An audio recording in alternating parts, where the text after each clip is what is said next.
இந்த மாதம் கர்த்தர் தந்த வார்த்தை இதுதான்.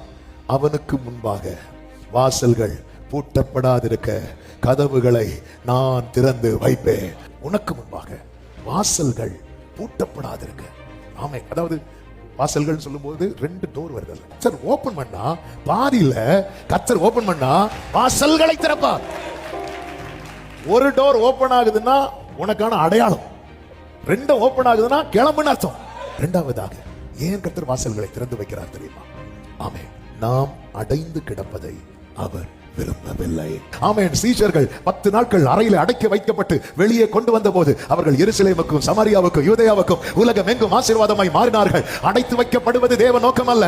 ஆனால் தேவன் ஒருவனை அடைத்து வைத்து அவனை வெளியே கொண்டு வருகிறார் என்றால் அவன் வாழ்க்கையில் மட்டுமல்ல, அவன் அநேகருக்கு ஆசீர்வாதமாய்.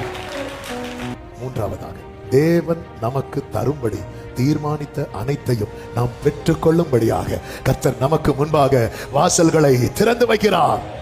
உனக்குரியது உள்ள இருக்குதா? அது அடைத்திருக்கிற எந்த கதவானாலும் கர்த்தர் அதை உடைத்து நல்ல கரங்களை தட்டி.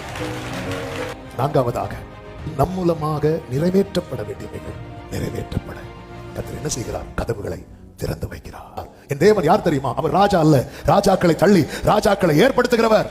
ஒரு ஸ்தானத்துல உங்களை கொண்டு வந்து சில காரியத்தை செய்யணும்னு கர்த்தர் தீர்மானிக்கிறார்னா அதுக்கு தடையா இருக்கிறவருடைய மனதை மாற்றவும் கர்த்தருக்கு முடியும். ஆமென். அதுக்கு தடையா இருக்கிறவர்களை மாற்ற கர்த்தருக்கு முடியும்.